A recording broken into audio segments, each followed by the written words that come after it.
Vamos a hacer un paréntesis en el renderizado para hablar de un par de elementos que hemos introducido ahora en la figura.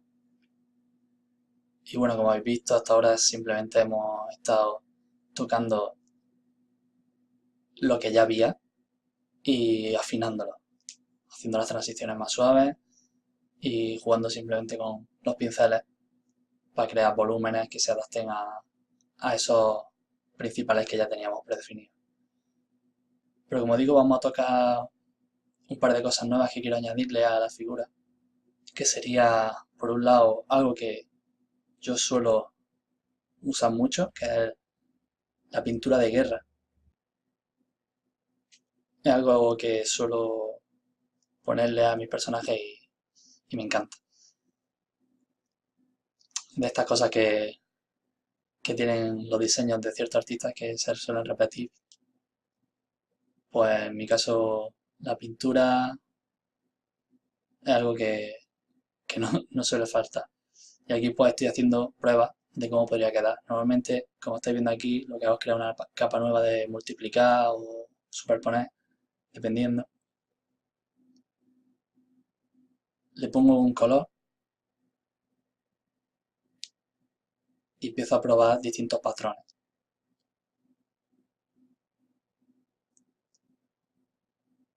Si recordáis, control U, sacáis el tono de saturación y es la cosa más cómoda del mundo para ir probando qué tipo de color le puede quedar bien, porque solo deslizando ya os quedáis con el tono que estáis buscando y lo veis en tiempo real. Y aquí pues simplemente eso, buscando con un pincel de textura, tanto el pincel como la goma con textura, para ir quitando material, voy probando patrones distintos. Y este es el típico elemento que siempre tengo guardado muchas variaciones y no sé con cuál quedarme. Y de hecho aquí voy a hacerlo también. Voy a guardar distintas pinturas faciales y pues la verdad es que no sé con cuál me quedaré la definitiva, pero mola si está haciendo un concept cuando lo presentáis. Este tipo de elementos que son relativamente fáciles de crear variaciones, mostrar una gama amplia. Porque este mismo, borrando la línea, puede hacer una discontinua. Añadiendo un poquito más de pintura, como los volúmenes ya están creados y el modo de capa te lo respeta, que en este caso es multiplicar, pues yo creo que es de las oportunidades que tenéis para crear una gama de propuestas bastante amplia.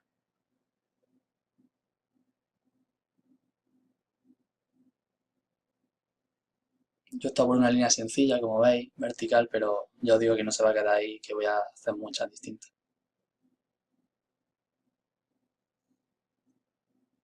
Sigo en el renderizado, trabajando otra vez como antes en capa normal, tocando los colores que ya tengo, simplemente con el pincel, pinceles con textura o sin textura, usando cada uno dependiendo del material que esté trabajando y para adelante. Y este es el otro elemento que le quería añadir también, que es muy común en mis diseños, que son los adornos tribales. Me gusta mucho que los personajes tengan cosas colgando, telas, cuerdas. Y aquí creo que, sin que sea algo que en un principio dirías que tendría que tener este personaje, estilo bufón y tal, sin embargo, es que le queda bastante bien y que le da un toque distintivo. Y a mí, como personalmente me gusta tanto, pues lo uso.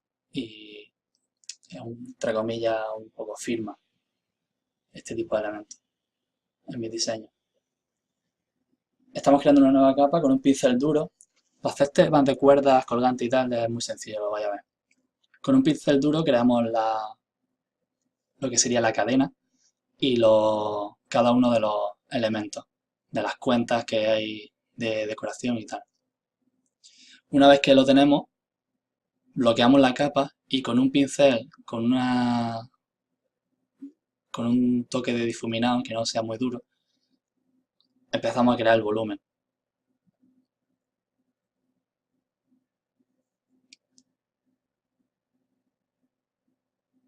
tintamos el color que queremos de las cuentas.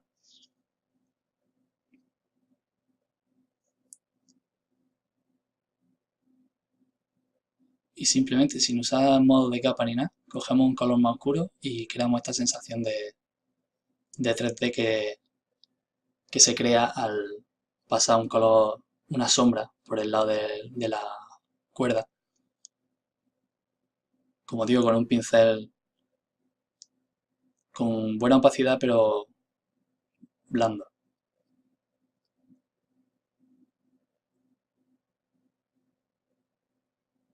Detallamos un poquito las cuentas.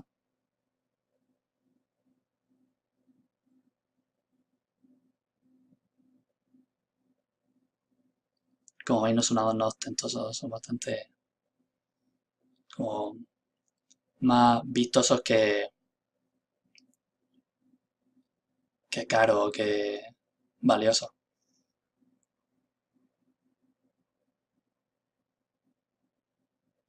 Y lo que hacemos ahora para crear una sombra de este elemento es tan fácil como duplicar la capa, control U y ponerla totalmente en negro, o incluso la podemos dejar como está, pero la ponemos en multiplicar y esa misma capa por debajo multiplicar. Yo suelo pasarla a negro y bajarle un poquito la opacidad de la capa y arrastramos, creando esa sombra paralela. Arrastramos con el comando, el atajo V. Y si queréis incluso darle un toquecito más natural, que no quede una sombra tan dura, como estáis viendo aquí, pues vaya a filtro, desenfoque gaussiano, y ahí ya le dais un pequeño desenfoque para que no quede tan artificial esta sombra. Y en un segundo pues habéis construido un collar que da bastante resultón. Aquí le metemos el difuminado y para adelante.